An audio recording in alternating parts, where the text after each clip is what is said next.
स्वस्थ सिद्धांत प्रसारण में आपका स्वागत है। परमेश्वर पिता की स्तुति हो कि इस कार्यक्रम के द्वारा हम लगातार अपने जीवन में सुधारने वाली शिक्षा को ग्रहण कर पा रहे हैं। बीते 4 सप्ताह से हमारे मनन का विषय है मृत्यु। मार्टिन लूथर ने एक बार कहा था कि ऐसे 2 कार्य हैं जो प्रत्येक मनुष्य को अकेले ही करना पड़ता है। एक तो यह है कि उसे विश्वास खुद ही करना है, और दूसरी बात यह है कि उसे खुद ही मरना है। ये दोनों वाक्यों में कितनी सच्चाई है। पहला पतरस और उसके दूसरे अध्याय के 24वें वचन में लिखा है, वह आप ही हमारे पापों को अपनी देह में लिए हुए क्रूस पर चढ़ गया, और प्रभु यीशु मसीह के इस प्रेम के कारण मनुष्य अपने पापों से छुटकारा या उद्धार पाता है। तो यह विश्वास रखने से कि यीशु मेरे बदले मरा, मैं उद्धार पाता हूं। उसी तरह से इब्रानियों के दूसरे अध्याय और उसके 9वें वचन के आखिरी भाग में यूं लिखा है, परमेश्वर के अनुग्रह से वह हर एक मनुष्य के लिए मृत्यु का स्वाद चखा। प्रभु यीशु ने हमारे लिए मृत्यु को चख चुका है, और यही कारण है कि हमें हियाव है, हमें हिम्मत है कि हम भी मृत्यु का सामना कर सकते हैं या मृत्यु से होकर के जाकर आगे प्रभु से मिल सकते हैं।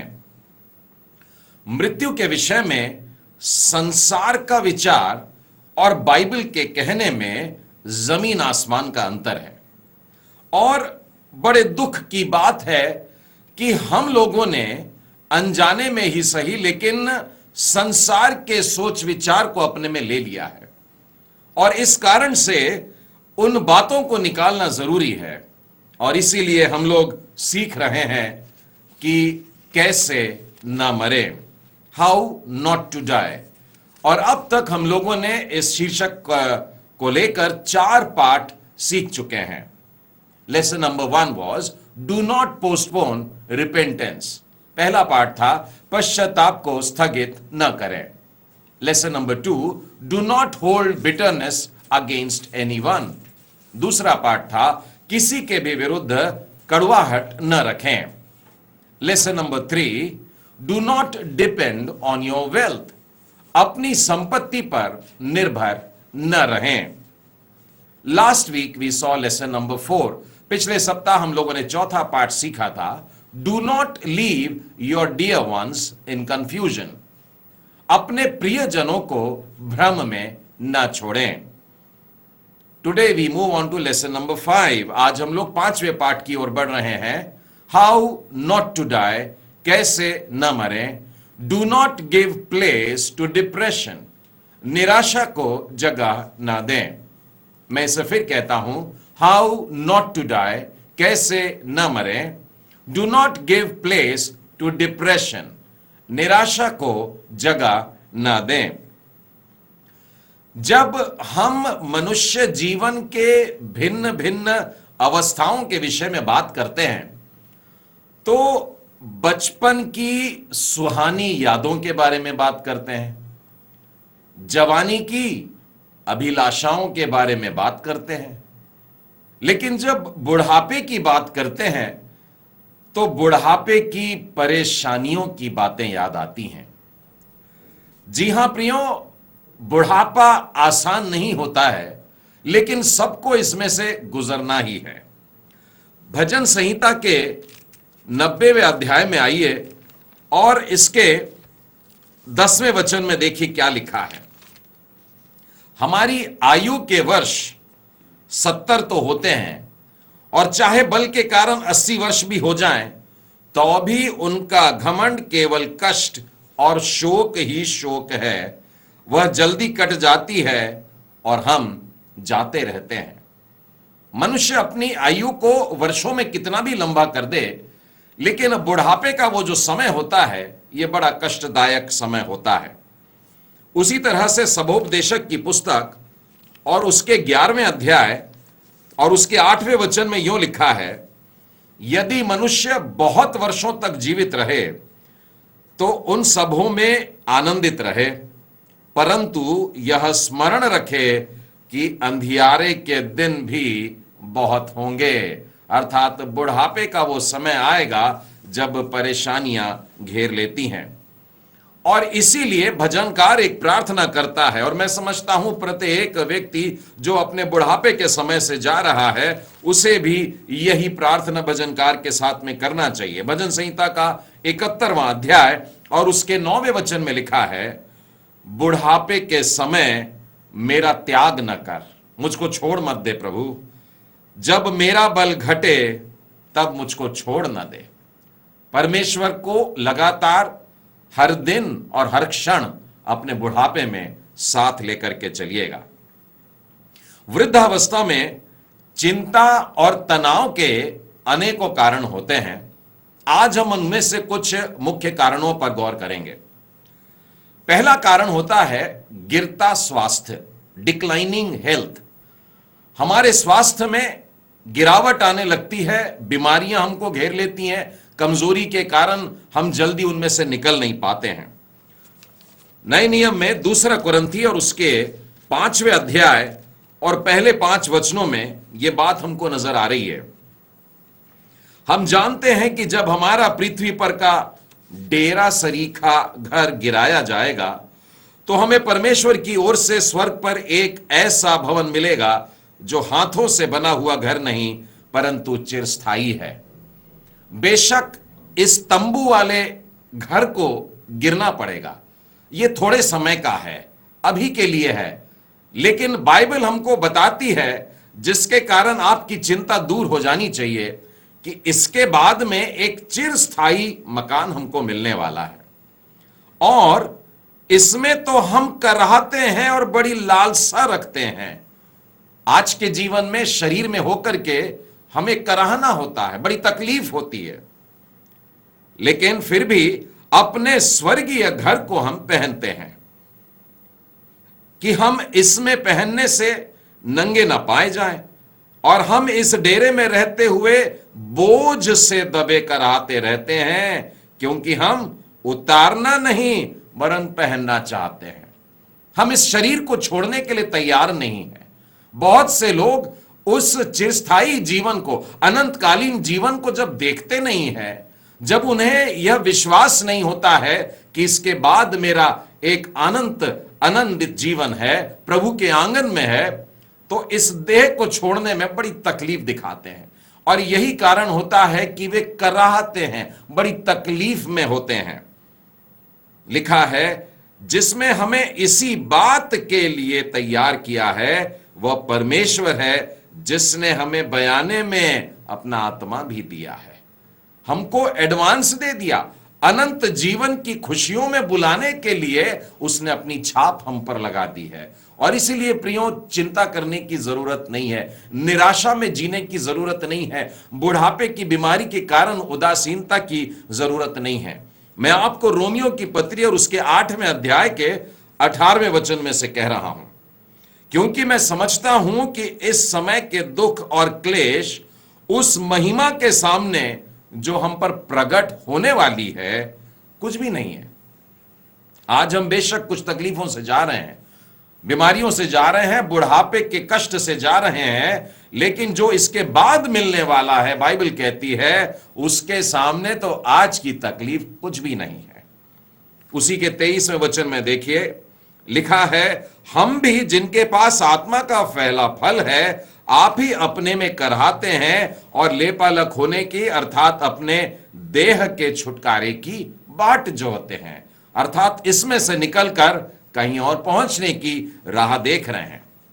प्रियो, याद कीजिए एलीशा को, एलिया के बाद एलीशा को परमेश्वर ने उसकी इच्छा के अनुसार आत्मा का दुगना अभिषेक दिया था।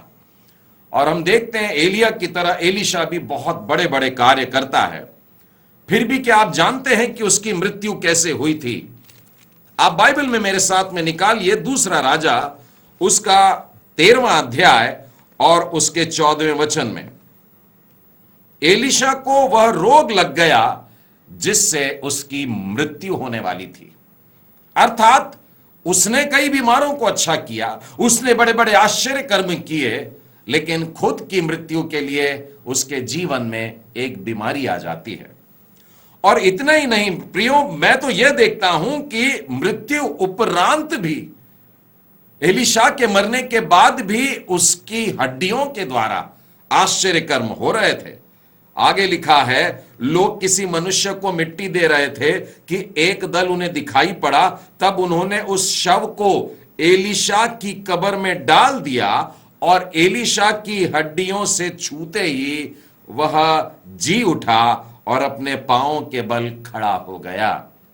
तो इतना सामर्थी व्यक्ति था कि उसकी हड्डियां भी, उसके मरने के बाद उसकी हड्डियां भी किसी निर्जीव को छू जाए और वो जिंदा हो जाता है, लेकिन वो अपने जीवन में एक बीमारी से होकर के गुजरा और उसके बुढ़ापे में मानो तकलीफ के दिनों के बाद में वो जाता है।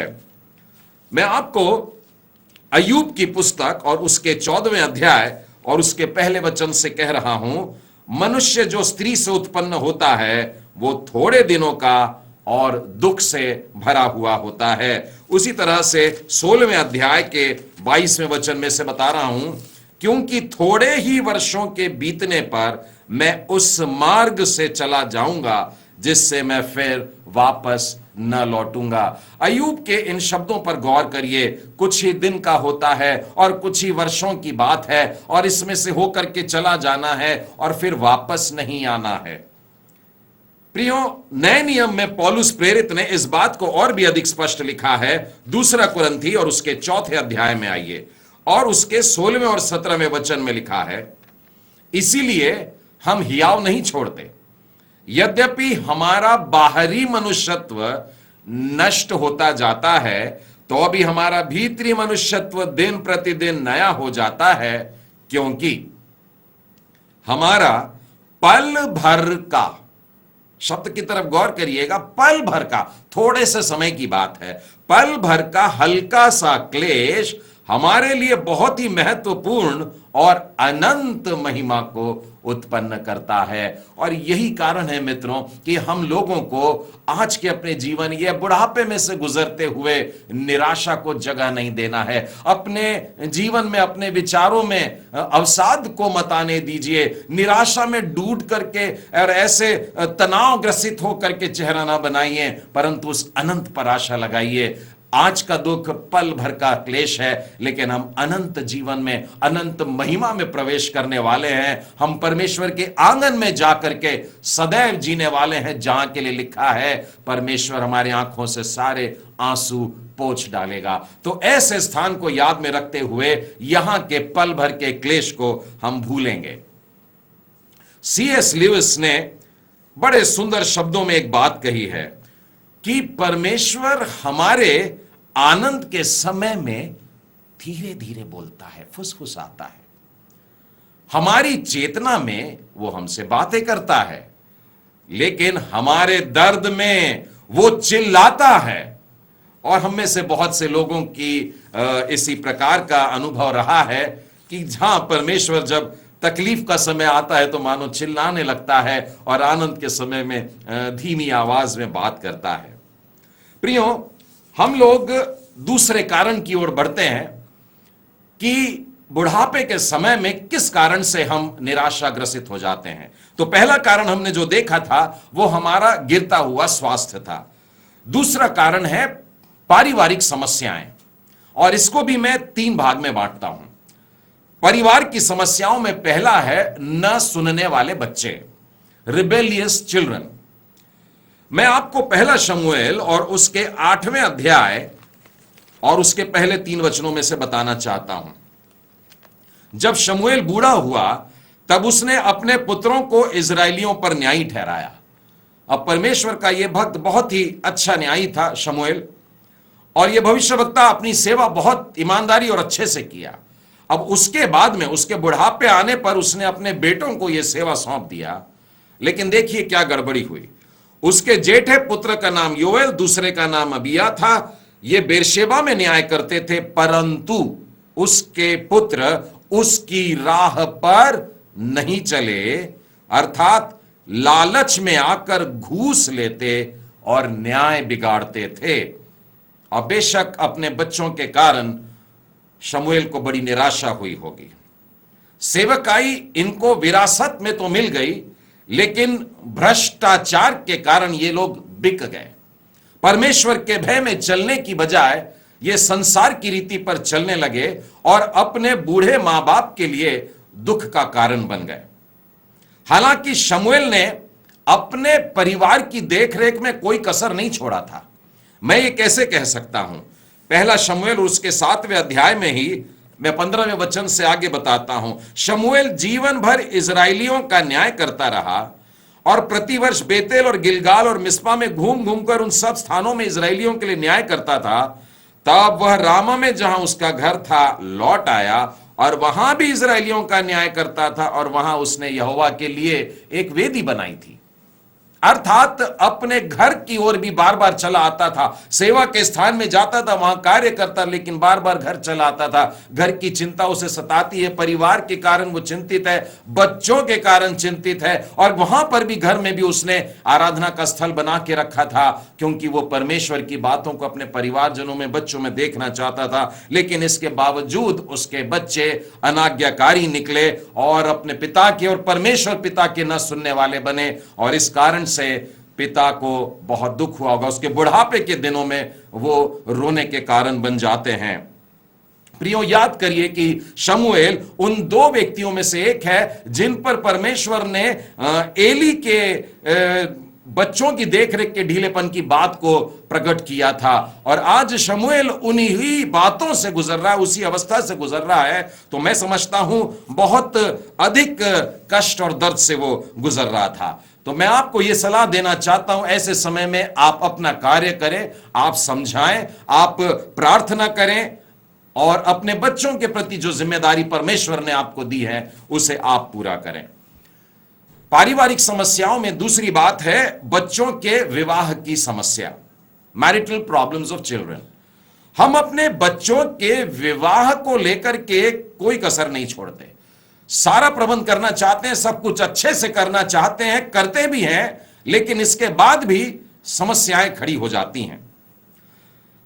बाइबल में एक बूढ़े बाप को देखता हूं मैं, और ये मुझको मिलता है उत्पत्ति के 24वें अध्याय में। यहां पर लिखा है, अब्राहम अब वृद्ध हो गया था, उसकी आयु बहुत हो गई थी, और उसने अपने सेवक को बुला करके कहा, तू मेरे देश में मेरे कुटुंबियों के पास जाकर मेरे पुत्र इसहाक के लिए एक पत्नी लेकर आ। बुढ़ापे में भी, लेकिन उसको चिंता है, मेरा बेटा जवान हुआ, उसके लिए विवाह की जरूरत है, वो शायद इतना कमजोर है कि वो नहीं चल पा रहा। उसने चाहा कि वो अपने सेवक को भेजे और उसके द्वारा उसका प्रबंध करे। उसी तरह से मैं इसहाक के जीवन को भी देखता हूं। उत्पत्ति के 26वें अध्याय में आए अगर आप, और उसके 34 और 35वें वचन को देखिए। जब एसाव 40 वर्ष का हुआ, तब उसने हित्ती बेरी की बेटी यहूदीत और हित्ती एलोन की बेटी बाशमत से विवाह कर लिया, और इन स्त्रियों के कारण इसहाक और रिबका के मन में खेद हुआ। जब जवान बच्चे शादी की बातों को लेकर अपनी मनमानी करते हैं और अन्य जातियों में मानो विवाह कर लिए, जैसे इस घटना में हम देखते हैं कि इसहाक के एक बेटे ने, एसाव ने जाकर हित्ती लड़कियों से शादी कर ली, उनको अपने घर लाया। अब इन दोनों बहुओं के कारण माता पिता बेहद दुखी हैं, लेकिन देखिए वो निराशा को स्थान नहीं दे रहे हैं। उसके बाद भी बूढ़े बाप ने इसहाक के लिए लिखा है, जो बहुत बूढ़ा हो गया था, आंखें धुंधली, अपने बेटे एसाव को बुलाया, जिसकी बहुओं के कारण दुख है, उस एसाव को बुलाता है और कहता है, मेरे लिए एक अच्छा सा खाना बना करके ला दे, मैं तुझको आशीष देना चाहता हूं। प्रियो, जब आसपास ऐसी नकारात्मक बातें भी हो रही हैं, तो आप परमेश्वर के वचन को थाम के, उस पर विश्वास करके, सच्चे परमेश्वर को पकड़ करके आप सकारात्मक बातें करते रहें। जब आप ऐसा करेंगे तो आपके परिस्थितियां बदलेगी, आपके इर्द गिर्द की बातें बदलती हैं। मैं यह भी देखता हूं कि इस घटना को याद रखते हुए इसहाक ने अपने बेटे याकूब से क्या कहा। रिबका ने इसहाक से कहा, हित्ती लड़कियों के कारण मैं अपने प्राण से घिन करती हूं, इसलिए यदि ऐसी हित्ती लड़कियों में से जैसे इस देश की लड़कियां हैं, याकूब भी एक से कहीं विवाह कर ले तो मेरे जीवन में क्या लाभ होगा। याकूब ने भी अगर यही गलती कर दिया तो बड़ी तकलीफ होगी।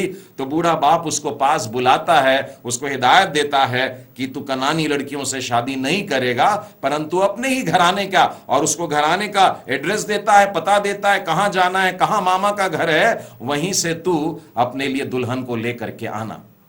तो सकारात्मक बातों को इस तरीके से निकालते रहिए। पारिवारिक समस्याओं में आइए तीसरा देखते हैं, बच्चों के द्वारा तिरस्कृत किया जाना, यानी कि डिसरिस्पेक्ट बाय चिल्ड्रन। कई बच्चे जब बड़े हो जाते हैं तो अपने बूढ़े मां बाप को आदर नहीं देते हैं। कई बच्चों की जब शादियां हो जाती हैं, वो मां बाप बन जाते हैं, तो अपने बूढ़े मां बाप को नजरअंदाज कर देते हैं, घर में मानो है ही नहीं।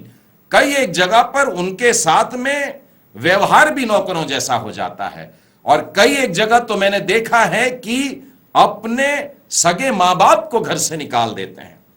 प्रियो, ऐसी अवस्था में मैं आप बूढ़े लोगों से, देखिए, परमेश्वर के वचनों में से कुछ बातें कहना चाहता हूं। ये बातें होने वाली है, ये तो बाइबल में पहले ही बता दी गई थी। रोमियो के पहले अध्याय और 31वें वचन में लिखा है कि ये अंत के दिनों की बातें हैं कि लोग माया रहित और निर्दयी हो जाएंगे। इन दिनों में ये बातें कुछ ज्यादा ही दिखाई दे रही हैं। और उसी तरह से दूसरा तीमुथियुस और उसके तीसरे अध्याय और तीसरे चौथे वचन में देखिए, यह स्मरण रख कि अंतिम दिनों में कठिन समय आएंगे और मनुष्य बड़े बुरे हो जाएंगे। और उसी के अंतर्गत एक लंबी सूची में लिखा है कि दया रहित, क्षमा रहित, दोष लगाने वाले, कठोर, भले के बैरी, विश्वासघाती, ढीठ, घमंडी, परमेश्वर से नहीं वरन सुख विलास के चाहने वाले होंगे। ये लोग माता पिता का आदर कभी नहीं करेंगे। एक और वचन देखिए, पहला कुरिन्थी उसका 8वां अध्याय और उसके पहले वचन में लिखा है, हम जानते हैं कि हम सबको बहुत ज्ञान है, लेकिन ज्ञान घमंड को उत्पन्न करता है, परंतु उन्नति तो प्रेम से होती है। हमारे बच्चों को बड़ा घमंड है, इस बात का बड़ा ज्ञान है उन्हें। और बेशक हमारे बहुत से अधिकांश बच्चे बहुत ज्ञान रखते हैं, कंप्यूटर का बड़ा ज्ञान रखते हैं, नए नए गैजेट का बड़ा ज्ञान रखते हैं, नई नई टेक्नोलॉजी का ज्ञान रखते हैं, लेकिन अगर मैं दया और प्रेम की दृष्टि से उनको जांचना चाहूं तो वे बड़े गरीब वरन भिखारी से नजर आते हैं। आज जवान बच्चों के लिए भी कहना चाहूंगा कि अपने बूढ़े मां बाप का तिरस्कार नहीं करना है।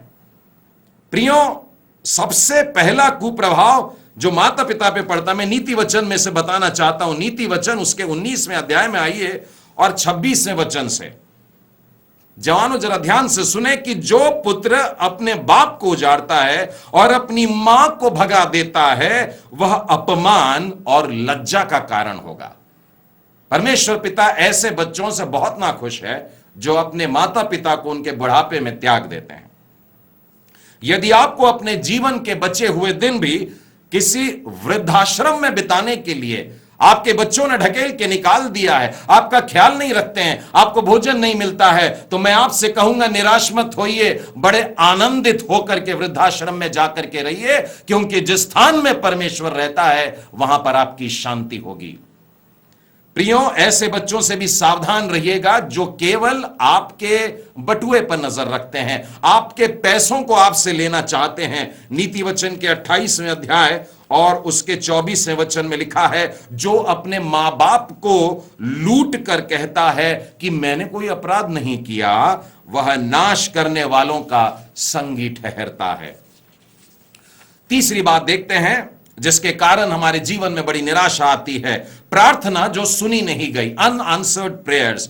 कई बार हमारी कुछ इच्छाएं रहती हैं, जीवन पूरा हो गया, बुढ़ापा आ गया, अतृप्त से रह गए, बहुत सी समस्याएं हैं जो हमने अभी तक सुलझाई नहीं है। ऐसी बातों से मन में शंका उत्पन्न होती है, अविश्वास उत्पन्न होने लग जाता है, हमारा भरोसा कम होने लग जाता है, और हम परमेश्वर की प्रतिज्ञाओं को याद करना चाहिए। भजन संहिता और उसके 56वें अध्याय में आइए और यहां पर 8वें वचन में यूं लिखा है, तू मेरे मारे मारे फिरने का हिसाब रखता है, तू मेरे आंसुओं को अपनी कुप्पी में रखता है। मेरी दुआएं और मेरी प्रार्थना मानो प्रभु जी ने लिख के रखा है, और मैं जो रोता हूं मेरे आंसुओं को मानो उसने जमा करके रखा है। और उसी तरह से चौथे वचन में लिखता है, परमेश्वर की सहायता से मैं उसके वचन की प्रशंसा करूंगा। परमेश्वर पर मैंने भरोसा रखा है, मैं नहीं डरूंगा। कोई मेरे प्राण के साथ क्या कर सकता है? इस समय में भी, इस बुढ़ापे के समय में भी आप प्रभु को धन्यवाद दे सकते हैं। 56वें अध्याय के 10वें वचन में लिखता है, परमेश्वर की सहायता से मैं उसके वचन की प्रशंसा करूंगा। यहोवा की सहायता से मैं उसके वचन की प्रशंसा करूंगा। मैं परमेश्वर पर भरोसा मैंने रखा है, मैं न डरूंगा। मनुष्य मेरा क्या कर सकता है? जॉर्ज मुलर के शब्द, उसके जीवन की कुछ खास बातें याद आ रही हैं। उन्होंने अपने जीवन में 40 बरस तक अपने 2 मित्रों के लिए प्रार्थना की थी। उसके 2 मित्र बड़े पियक्कड़ से थे। 40 बरस तक उनका कोई परिवर्तन नहीं हुआ। अंततः जॉर्ज मुलर की मृत्यु हो जाती है, और उनका जो अंतिम यात्रा रहती है उसमें परमेश्वर का वचन बांटा जाता है। उसके ये 2 मित्र आकर के खड़े होते हैं और उस सरमन को सुनते हैं जो अंतिम यात्रा की थी, और उस सरमन के कारण उनका मन परिवर्तन होता है, और वे अपना मन फिराते हैं और अपना जीवन प्रभु के हाथों में सौंपते हैं, और उसके बाद मिशनरी बन जाते हैं और फिर दूर देश में जाकर के सेवा करने लगते हैं। प्रियो, बीते समय में परमेश्वर की आशीषों को स्मरण कर अपने तनाव के बाहर आ जाइए। यशायाह नबी की पुस्तक और उसके 46वें अध्याय और उसके 9वें और 10वें वचन में लिखा है, प्राचीन काल की बातों को स्मरण करो जो आरंभ से है, क्योंकि परमेश्वर मैं ही हूं, दूसरा कोई भी नहीं है। परमेश्वर हूं मैं और मेरे तुल्य कोई भी नहीं। मैं तो अंत की बात आदि से और प्राचीन काल से उस बात को बताता आया हूं जो अब तक नहीं हुई। मेरी युक्ति स्थिर रहेगी और मैं अपनी इच्छा पूरी करूंगा। परमेश्वर की इच्छा हमारे जीवन में पूरी होती है। सारी बातें परमेश्वर के हाथों में है। प्रियो, अपनी पुरानी डायरी को निकालिए और देखिए प्रभु ने आपके लिए कैसे बड़े बड़े काम किए हैं। क्रूस की बजाय अपने जीवन की आशीषों को गिने, और पैसों की संपत्ति की बजाय अपने स्वास्थ्य के लिए धन्यवाद दे। अपने नुकसानों को गिनने की बजाय अपने फायदों को गिने, और खुद की बजाय परमेश्वर की ओर देखें। मुझे इस समय एक वृद्ध व्यक्ति की कविता याद आती है जिसने लिखा, मेरे सफेद बालों का मैं बुरा न मानूंगा, या मेरे चलने में लड़खड़ाते पैरों का कभी, या मेरे जवान मित्र जो तेजी से आगे निकल जाते हैं, ना उस बिगड़ी तस्वीर का जो आईने में नजर आती है। मैं तो उन जड़ों की तरह हूं जो गहरे में उतरती हैं, कि मैं उम्र में बूढ़ा होता हूं परमेश्वर के आंगन में खिलने के लिए। परमेश्वर की स्तुति लगातार करते रहिए। भजन संहिता 104 और 33 के वचन के अनुसार, और यीशु ने जो कहा उसी बात को भी आप अपने जीवन में अंगीकार करते रहें, जिसने प्रेरितों के काम और उसके दूसरे अध्याय के 25वें वचन से आगे लिखा, मैं प्रभु को सर्वदा अपने सामने देखता रहा, क्योंकि वो मेरे दाहिनी ओर है, ताकि मैं डिग न जाऊं। इसी कारण मेरा मन आनंदित हुआ और मेरी जीभ मगन हुई, वरन मेरा शरीर भी आशा में बना रहेगा, क्योंकि तू मेरे प्राणों को अधोलोक में न छोड़ेगा और न अपने पवित्र जन को सड़ने देगा। तूने मुझे जीवन का मार्ग बताया, तूने मुझे अपने दर्शन के द्वारा आनंद से भर देगा। हाउ नॉट टू डाई, कैसे न मरे। Do not give place to depression, निराशा को जगह न दें। परमेश्वर आप सबों को आशीष दे। आमीन।